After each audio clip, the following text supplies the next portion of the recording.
बिहार की राजनीति में इन दिनों एक चर्चित सवाल, सीटें बांटी जा रही है या साथी। महागठबंधन के भीतर जो दृश्य है उसे देखकर लगता है कि ये गठबंधन अभी भी गणित नहीं मनोविज्ञान के फॉर्मूले पर चल रहा हो। पटना में तो खामोशी है, लेकिन दिल्ली में दंगल तेज है। नमस्कार, मैं हूं राजेश रंजन और आप देख रहे हैं द न्यूज स्कैन। बात शुरू करते हैं पटना से दिल्ली तक फैले इस सियासी काफिले की। पहले चरण के नामांकन की तारीख तय हो चुकी है, लेकिन बिहार में महागठबंधन की तस्वीरें अभी भी धुंधली हैं। राजद और कांग्रेस दोनों ने अपनी अपनी कॉपी किताब खोल रखी है, पर सवाल है कि आखिर कौन गिन रहा है और किसकी गिनती मानी जाए। राजद कहती है 135 सीटें हमारी, कांग्रेस कहती है 60 सीटों पर हमारी तैयारी पूरी है, और दोनों के बीच सहनी एक ऐसा शब्द है जो अपना संतुलन बनाने के चक्कर में सारे संतुलन को ध्वस्त कर रहा है। अब सुनिए दिल्ली की कहानी। लालू यादव, तेजस्वी यादव सब दिल्ली पहुंचे हुए हैं। मुकेश सहनी भी पहुंच गए हैं। राजद के नेता कहते हैं कि कांग्रेस अपनी औकात से ज्यादा मांग रही है। कांग्रेस कहती है सवाल औकात का नहीं है, आंकड़े तो देखिए, पिछले चुनाव में हमारा वोट शेयर बढ़ा है, कई सीटों पर हम बहुत मजबूती से निकले हैं। राजद को दिल्ली से कांग्रेस के दबाव का तनाव है। कांग्रेस को शक है कि राजद पटना से उसकी कमर तोड़ रही है, और जनता सोच रही है इतनी बहस अगर विकास पर होती तो बिहार की सूरत कब की बदल गई होती।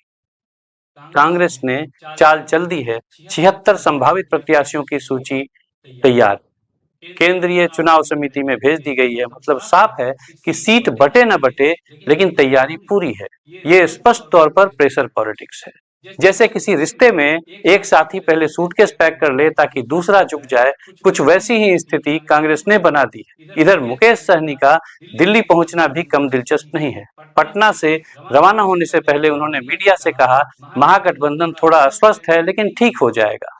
अब ये लाइन सिर्फ बयान नहीं है, एक डॉक्टर की रिपोर्ट जैसी लगती है, जैसे कोई पॉलिटिकल पार्टी आईसीयू में भर्ती है और डॉक्टर ने उस पर स्टेथोस्कोप रख रखा हो। सच यह है कि सहनी मरीज भी हैं और डॉक्टर भी।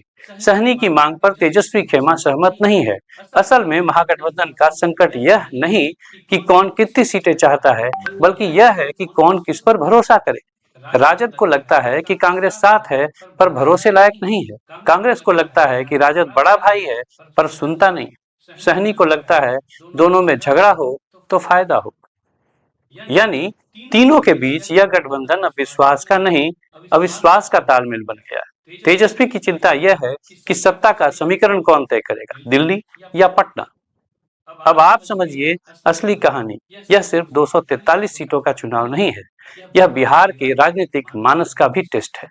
यहाँ सीटों से ज्यादा गिनने वाला अहम है। राजद को लगता है कि वह गिनने वाला है, कांग्रेस सोचती है कि गिनती तो उसके बिना अधूरी है, और बीजेपी दूर से यह देखकर मुस्कुरा रही है क्योंकि विपक्ष का गणित खुद अपने ही कैलकुलेटर से लगातार बिगड़ता जा रहा है। राजनीति में सबसे बड़ी बीमारी यही है, जब गठबंधन मिलकर चलने की जगह किसके आगे कौन चले इस पर जाकर अटक जाता है। तो यह थी महागठबंधन की उलझी हुई सियासत की कहानी, जहां तस्वीर साफ नहीं है और स्पष्ट है कि गठबंधन में बीमारी तो गंभीर है।